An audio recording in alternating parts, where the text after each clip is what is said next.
Sluggish here, back again with another video featuring a Polish tank destroyer. Shortly after I just featured the Burza, here is the Tier 7 Gowika or Gowika, however the Polish would say to pronounce that. I'm not Polish, I'm Irish by descent, so I don't know. But I might even interchange it, but the Gowika, Gowika, very good in the right situation, and this will be one of those situations. Tier 7 tank destroyer that features a very, very hard-hitting gun that has good penetration and very reliable frontal armor. Now again, like I had mentioned with the Burza in my gameplay there, very, very limited gun traverse. And you can see that's a hit because he gets respotted immediately after. And look what that gun did. That poor Chromo B, he just lost half his health to one hit and got tracked. But you can quickly see very, very limited gun traverse. Even more so than the Burza. And it is a little bit of a problem. This being a turretless tank destroyer, you end up with very awkward situations, and having to work around that is a bit of a problem, and it makes it to where I do not want to play the Gowika. It makes it to where I don't want to play it out in the open too much. Like something like the Yag Panther here at Tier 7, along with it, is much more flexible, or the SG-122-44. Those are tanks that have tank destroyers that have okay armor, good mobility, and they're flexible. They can actually move around almost in a medium-like manner. This is not that. This is, it can push a corridor, it can snipe, it can hold a corner, but it cannot push in the open. And here on Sand River, this is very, very much open. If you have mediums and you try to push with this, and that comes into play, and why I don't, if you have fast tanks or mediums out in the open, you have the issue of you could easily be tracked and be completely at their mercy, because this is not a fast vehicle. I mean, in reality, it would not be. You'd have to put a monster of an engine in it to get it to move much, with all the armor it has and the gun. Because in real life, these guns weigh a ton. Well, maybe a couple. Because something like the German 88, it took a lot to even just move just the weapon. And people forget that in this game. It's like you really can't have it all. Not until modern times. So you've got great armor. As you can see, I've bounced already. That's a premium shot from the M6.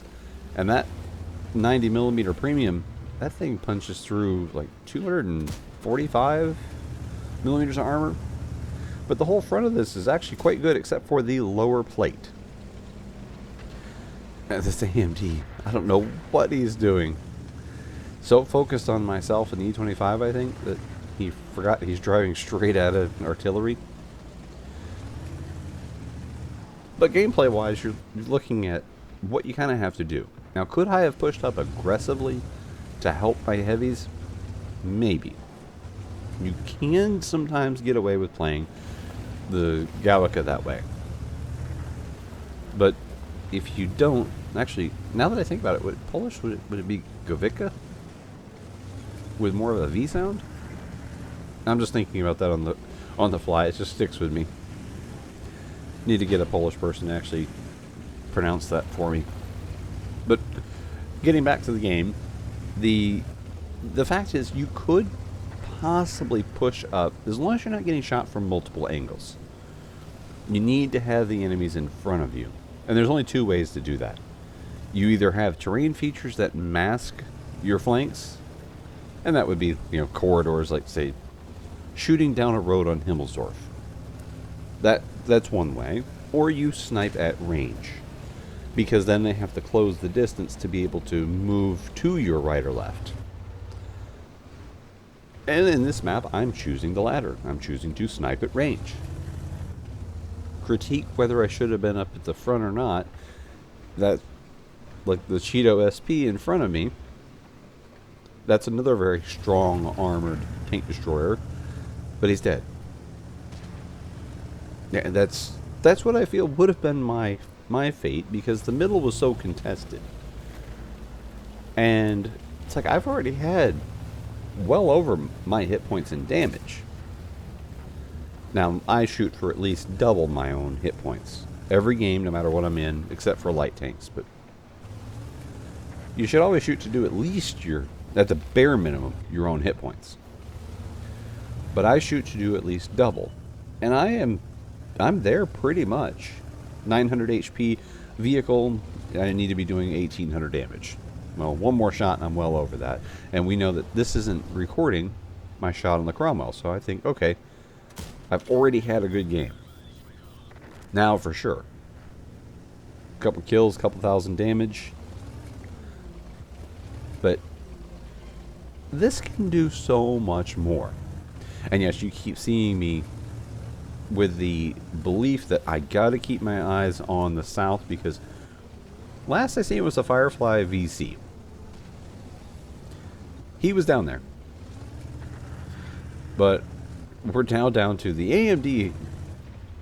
His name is what he's doing. It says Herpaderp. He's just going around doing whatever. But I'm trying to help keep the E25 alive. That's my point. I need to keep my eye to the south in case that Firefly shows up, but I gotta keep the E25 alive. Now you're seeing the punchiness of this gun on the Gowika. And thankfully, the enemies actually focused the artillery instead of the E25. And now I've saved the E25. We're okay for the moment. And thankfully, the people pushing the enemy base, they did get rid of the artillery, which helps. And you see that, I don't know why the Tiger Pete turned. You can see that it actually was having limited pen chances on the front. Of course, you had the lower plate and the shoulders, plus the cupola. There's a number of weak spots to shoot for on the Tiger Pete. But as soon as he gave me a side, I mean, that was easy. And again, that super punchiness of this gun is insane. The level of damage that this thing can put out. And it is a very accurate and fairly reliable gun. So it does play the sniper role quite well. But it is sluggish. As you can see, just to try to turn and move here, it's very sluggish. And this is not a highly experienced crew, but this is with a driver that has clutch braking already trained. I think I have brothers in arms and clutch braking. So now imagine without that. And there's the upper plate. There's no chance of him penning the upper. But here, he does get my lower plate. And that's the thing to watch for. I try to tuck to the rock, but he is aiming properly. So he's got a green shot straight into my lower plate. And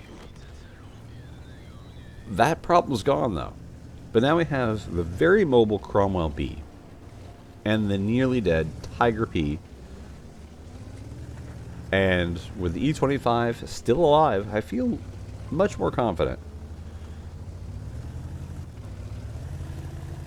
Because if the Cromwell B, which I already know for a fact I took half his health, and if he's taken any other hits, we can finish him pretty quickly. And with 5.5 minutes to go, now I feel some confidence because that E25 is almost full health. Now he's also a turretless tank destroyer, but it's an E25. he has the mobility to compete with the Cromwell. Whereas this can go decently in a straight line, but it cannot turn worth anything. But now, with both of us headed to the base, I don't really have any worry.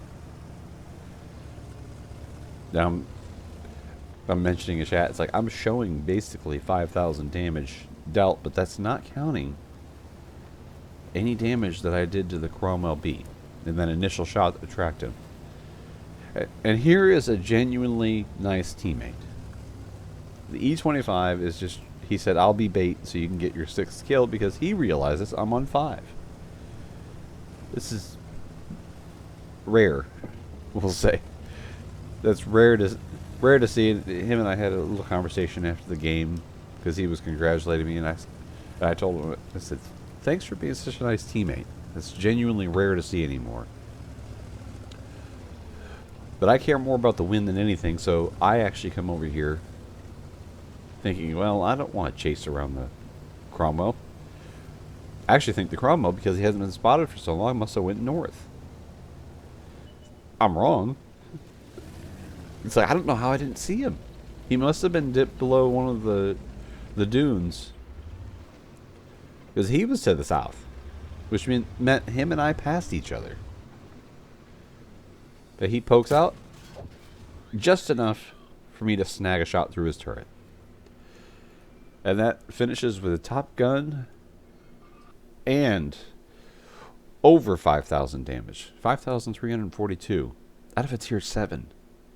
I've done the 5,000 mark before with the Jagdpanther, which I think is also a very good tier 7 tank destroyer, but in the right situation, this thing is brutal. But Ace, along with a number of badges, high caliber, and the top gun, which gave me, as you've seen, over 15,000 WN8 for those that care, but gave me a base experience of 1,672. And the E25 himself had a good solid game to kind of finish out and fill out the team's needs. The two top tier tank destroyers doing what they can to help the team win. But I hope you enjoyed this. Definitely a great tank destroyer in the right situation. And thanks for watching.